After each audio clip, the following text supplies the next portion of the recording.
তবু ফেলিতে ফেলিতে আনাচ্ছিটা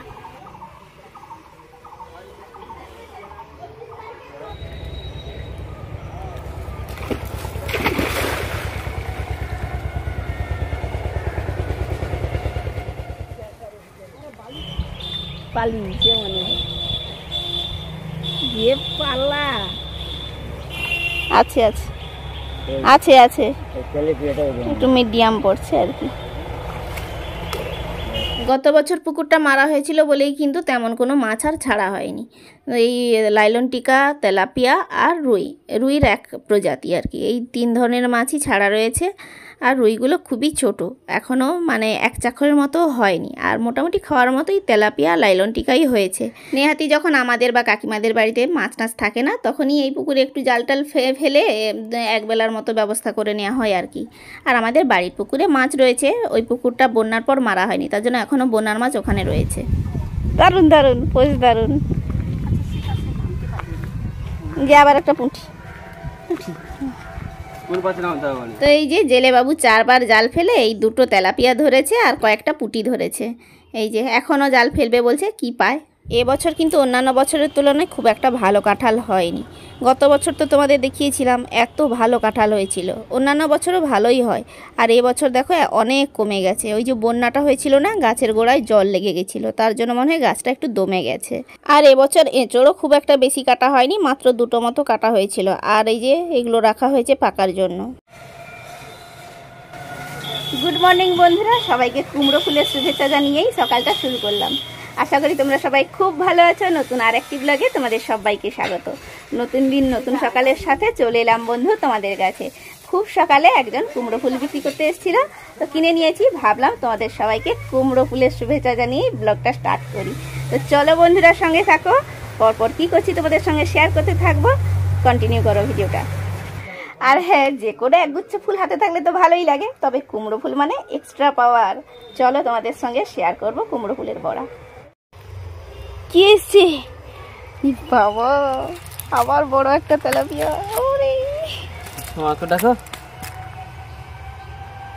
তেলাপিয়ারও কিন্তু অনেক কাঁটা, আর এই কাঁটাগুলো কিন্তু খুব শক্ত হয়, হাতে যদি একবার লাগে তো হাত চিরবেই। তার জন্য মা ভয়ও পাচ্ছে, মাছটাকে অনেক ভয়ে ভয়ে ছাড়িয়ে নিয়ে যাচ্ছে আর কি।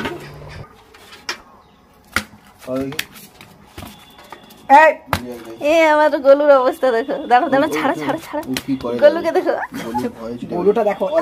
না না দাও, তার কাঁচা মাছ খাইনি, ধরে কেন দেখো, ভয় পাই।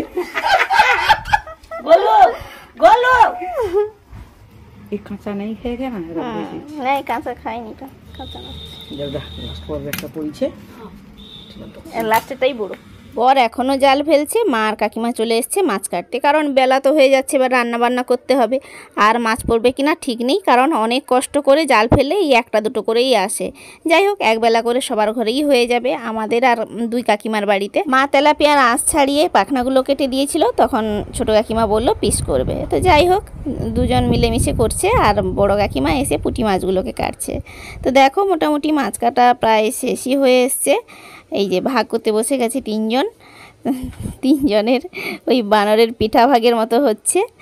আর দেখো কাণ্ড দেখো, মাছটাকে আবার জুড়ছে 3জন মিলে, দেখেছো? বলছে কত বড় মাছটা, আর একবার দেখি, দিয়ে পিসগুলোকে একসঙ্গে করে পুরো মাছটাকে জুড়ে ফেললো। দেখো, ছোটো কাকিমা তো মাছ ভাগ করায় ব্যস্ত, আর একজনকে দেখবে শুয়ে আছে কোথায়, এই দেখো কাকিমার পেছন ধারে মুখ গুঁজে শুয়ে রয়েছে। বাবু আবার কাঁচা মাছ খায় না। ভাগ হয়ে গেছে, আমাদের 3 বাড়ির ভাগ হয়ে গেছে মাছ ভাগের ওখানে। আর না দাঁড়িয়ে চলে এলাম এবার পুজো করতে। খুব সকালে স্নান হয়ে গেছে, কিন্তু কি বলো তো, ওই যে জাল ফেললে বা বড়শি আলে মাছ পড়লে দেখতে বেশ ভালো লাগে, তো তার জন্য এই জাল ফেলানোর পেছন পেছন ঘুরছিলাম। তো যাই হোক, আগে পুজোটা করে নিই। এখন প্রায় বেজে গেছে 8:30। তো পুজো টুজো করে নেমে আসতেই আমার 9:30 বেজে যাবে। পুজো দিয়ে নেমে এসেই দুধরা জাল দিতে বসিয়ে দিয়ে একটু জলমুড়ি খেয়ে নিয়েছিলাম। এই যে দেখো, দুধরা জাল দেওয়াও হয়ে গেছে, মিটসিটের মধ্যে রেখে দিয়েই বসে গেলাম কুমড়ো ফুলগুলো বাছতে। তো এই ফুলের মাঝখানের যে পরাগধানিটা হয় না, ওই পরাগধানিটা ফেলে দিয়েই শুধুমাত্র ফুলের পাপড়িগুলো নিয়ে নেব। আর কি বলতো, সকালে কিন্তু খোসা সমেত মসুর ডাল ভিজিয়ে রেখেছি এই ফুলের বড়া বানাবো বলে। বেসন দিয়ে তো যে কোনো বড়াই ভাজা যেতে পারে, সেটা তো সবাই জানো, কিন্তু কি বলতো, মসুর ডাল বেটেও এই বড়া কিন্তু দারুণ খেতে লাগে। আর আমার ঠাকুমা কিন্তু এই বড়া বেসন বা ডাল বাটা দিয়ে কখনোই ভাজতো না। আমার ঠাকুমা কিন্তু চালের গুঁড়ো দিয়ে ভাজতো এই বড়া, আর তখন কি এই বড়াটা হতো মুচমুচে, খেতেও অনেক সুন্দর হতো। আমরা কিন্তু এখন ওই চালের গুঁড়ো টুড়ো খুব একটা ইউজ করি না, কারণ চালের গুঁড়ো নাকি অ্যাসিডিটি করে। তো যাই হোক, তার জন্য আমরা বেসন, এই ডালের বাটাটা এইসবই ইউজ করি। আগেকার দিনের মানুষের কি বলতো, হজম ক্ষমতাটা ভালো ছিল, আর এখন মানুষের তো সব ভেজাল খেয়ে খেয়ে অবস্থা খুবই খারাপ। আগে পুকুরের জলেই ডালটা আর ফুলটা ধুয়ে নিচ্ছি। এই ডালটার কিন্তু খোসা রয়েছে, তো তাই অনেকটা সময় ধরে ঘষে ঘষে খোসাগুলো তুলতে হয়, তার জন্যই পুকুরে আগে ধুয়ে নিয়েছি।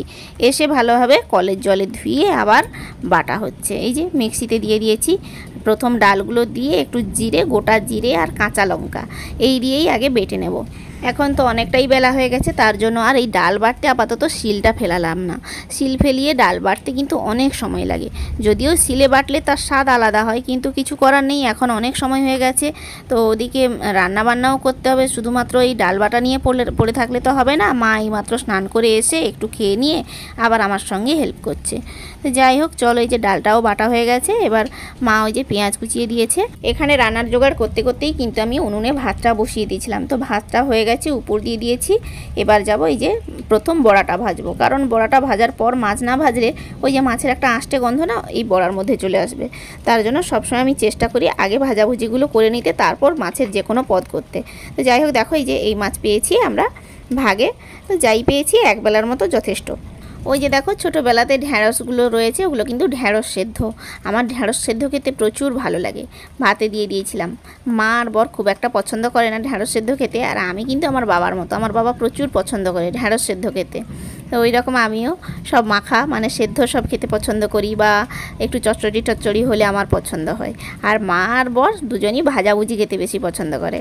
যাই হোক, এই বড়াটা আমার পছন্দ হয়, একটু কম সম খাই, কিন্তু মার তো প্রচুর পছন্দের জিনিস। দেখো, তো বড়াগুলো বসিয়েও দিয়েছি, একটা সাইড হয়েও গেছে, উল্টে নিচ্ছি। আর এই বড়াটা ভাজতে কিন্তু তেমন কিছুই লাগে না। ওই যে তোমাদেরকে দেখালাম ডালটা বাটার সময় ওর মধ্যে গোটা জিরে আর কাঁচা লঙ্কা দিয়েই ডালটা বেটে নিয়েছিলাম। তারপর কুচনো পেঁয়াজ, লঙ্কা গুঁড়ো, হলুদ গুঁড়ো আর নুন এই দিয়ে মাখিয়েই বড়াটা ভাজছি। আর তোমরা চাইলে চালের গুঁড়ো দিতেই পারো, আমরা এটাকে অ্যাভয়েড করি বরাবর। আর যে কোনো বড়া তো একটু কম আছে সময় নিয়ে বসে বসে ভাজলেই ভালো, সে বড়ার টেস্টটা ভালো হয়। তো দেখো, আমার প্রথম পর্যায়ের কিন্তু বড়া হয়ে গেছে, এবার দ্বিতীয় পর্যায়ের বড়া বসবে। এই যে কুমড়ো ফুলের বড়া, ঢ্যাঁড়স মাখা, আলু মাখা আর তেলাপিয়া মাছের ঢ্যাঁড়স দিয়ে তেঁতুলের টক। আসলে গরম পড়ে গেছে তো শুধু টকই খেতে ভালো লাগে। আর মায়েরিকে ভাত বেড়ে বসে রয়েছে, আর বরবাবুর অবস্থা দেখো, খেতে বসার আগেও ফোনে কথা বলছে, খেতে বসেও কথা বলছে, ভাত থালাতে হাতটাও দিচ্ছে না। অবস্থাটা দেখেছো, যেন দু হাত এমনভাবে করছে খাওয়ারও ইচ্ছে নেই। দেখো, ভাত থালার সামনে অথচ ফোনে কথা বলে চলেছে। তো যাই হোক, মা ভাত তিনজনেরই বেড়ে দিয়েছে। তো এবার খেতে বসে পড়ি। আর একটা জিনিস লক্ষ্য করেছো কি, আমি একমাত্র ঢ্যাঁড়স সেদ্ধ খাই বলেই কিন্তু আমার কাছেই ঢ্যাঁড়স মাখার বাটিটা রয়েছে। মা বা বর কেউ একটু করেও নেয়নি পাতে। বন্ধুরা, আজকে আবার মাঠে চলে এসেছি। মাঠে দেখো অনেক ঘাস হয়ে গেছে, তো এই ঘাসগুলোকে একটু একটু উপড়ে দেবো আর কি, পরে যাতে মাঠটা পরিষ্কার থাকে। এই দেখো ছোট ছোট ঘাস হয়ে গেছে মাঠে। এগুলো যদি আজকের থেকে না তুলে রাখি তাহলে কিন্তু পরে আবার চাষ করতে এলে খুব কষ্ট হয়। ওই ঘাসগুলো বড় হয়ে যায় আর ধান গাছকে ঠিক মতো উঠতে দেয় না। এই যে দেখেছো, বেশ কিছু কিছু জায়গায় ভালোই ঘাস হয়ে যায়। মাঠটাকে আসলে সবসময় পরিষ্কার রাখাটাই উচিত। ওই দেখো মা আর কাকিমা চলে যাচ্ছে, ওই যে মা কাকিমা যাচ্ছে। যেই একটু বৃষ্টি পড়ে গেছে তার জন্য আবার সেই ছোট ছোট ঘাস হয়ে গেছে। এবছর খুব সমস্যা হয়েছিল, কারণ যেহেতু আমরা প্রথম চাষ করতে এসেছিলাম, আমরা জানতাম না তো কখন ঘাসটা মারতে হয়। তো এই কারণে এবছর মানে ঘাসের জন্য ওষুধও অনেকবার দিতে হয়েছিল। তো এবছর যাতে চাষ করতে আসতে পারি ঠিকঠাকভাবে, তো আজকের থেকেই প্রস্তুতি শুরু করে দিয়েছি। এই যে ঘাসগুলোকে একটু একটু করে তুলবো। আবার মাঝখানে যেহেতু বর্ষা হবে, এত ঘাস তো আর মারা যাবে না, তখন আবার দেখা যাবে, তবুও একটু চেষ্টা। চলো, ওই যে কাকিমা শুরু করে দিয়েছে। এই যে এটা একরকম শাক, এটাকে কি শাক বলে? মেটে শাক। এটাকে মেটে শাক বলে। এই যে এগুলোই তুলে ফেলবো মাঠ থেকে, প্রচুর হয়েছে পুরো মাঠে।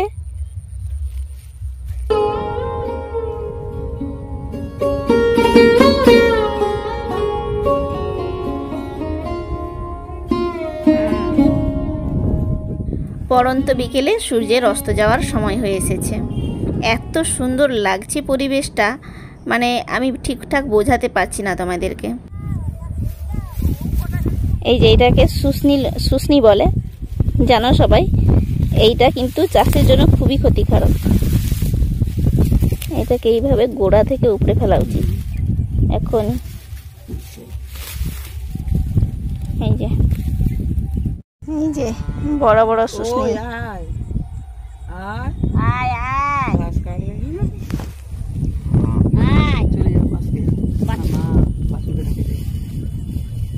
তার বাছুরটা দূরে চলে যাচ্ছে তো, তার জন্য বাছুরকে ডেকে নিচ্ছে, বলে আয় পাশে আয়। কি সুন্দর হাওয়া, কোনো কাজ তো হাওয়া। মাঠ থেকে এসেই আমাদের শনিবারের বাজারে গেছিলাম, তো একটু সবজি বাজারও করেছি। আর এই দেখো ঠান্ডা ঠান্ডা মার জন্য একটু মাজাও এনেছি, মা মাজা খাচ্ছে আনন্দ করে। আর এই দেখো লুচি বিস্কুট, এই বিস্কুটটা খেতে কিন্তু খুব টেস্টি। তো চলো বন্ধুরা, আজকের মতো এটুকুই। সবাই সুস্থ থেকো, ভালো থেকো, সাবধানে থেকো। দেখা হচ্ছে নেক্সট ব্লগে। টাটা।